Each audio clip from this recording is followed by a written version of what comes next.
Welcome everyone. What we witnessed with the NPB MVP Awards this year was something truly special, something that goes far beyond the box scores and the trophy ceremonies, because at its heart this is a story about two parallel journeys of triumph that converged on a single, deeply emotional point of gratitude.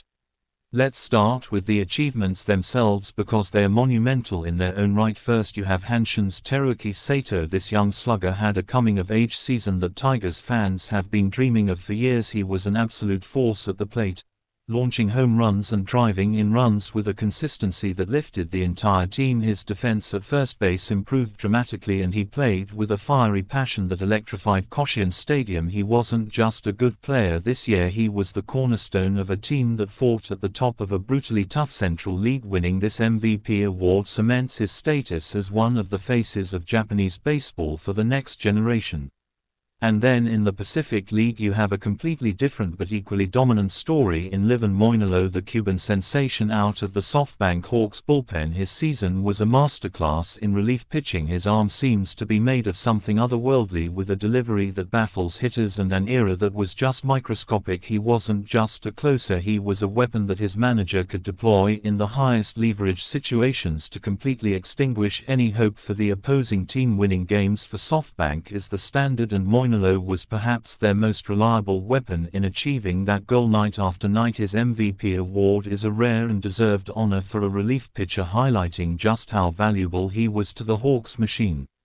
Now these are two incredible athletes from different leagues with different backgrounds, one a homegrown Japanese power hitter, the other a Cuban pitcher who has made Japan his professional home. But the most beautiful part of this story is what they shared in that moment of ultimate recognition when the cameras were on and the world was watching their success.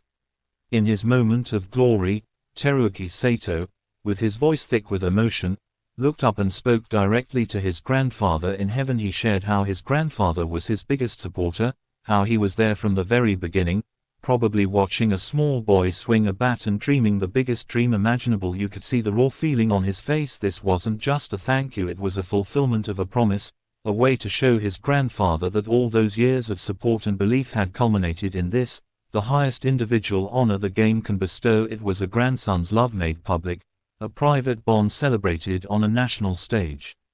And in a moment that still gives me chills, Livan Moinelo, standing there with his own MVP award, expressed that very same sentiment. He too spoke of his grandfather who had passed away, a guiding light in his life who he knew was looking down on him with pride. Think about the profound connection here. A man from Cuba, who traveled across the world to pursue his career in Japan, found his success intrinsically linked to the memory of his grandfather back home. It speaks to a universal truth about family and legacy that transcends culture, language, and nationality. This shared experience makes you wonder about the silent architects behind so many great athletes. It makes you think about the grandfathers and grandmothers, the parents and the mentors who are there in the background, in the stands of little league games, with a word of encouragement after a tough loss, with a belief that never wavers. They are the foundation upon which these incredible careers are built, and for both Sato and Moinelo, that foundational figure was the grandfather. So when we analyze their MVP seasons, we cannot simply look at the home run totals or the strikeout rates. We have to look at the deeper motivation, the powerful why, that fuels their relentless drive. Every swing Sato took, every pitch Moinelo fired, was not just for themselves or their teams, it was a testament to that legacy, a way to honor a memory that is clearly a living, breathing part of who they are as men and as competitors. This is why this story resonates so deeply. It's a reminder that sports at their very best are about more than just winning. They are about human connection, about the stories that make us feel something. It's about a young man in Osaka and another from Cuba, united by a game and by a love that reaches beyond this world. Their MVP awards are not just trophies, they are symbols of gratitude, and in a world that can often feel divided, their shared expression of love for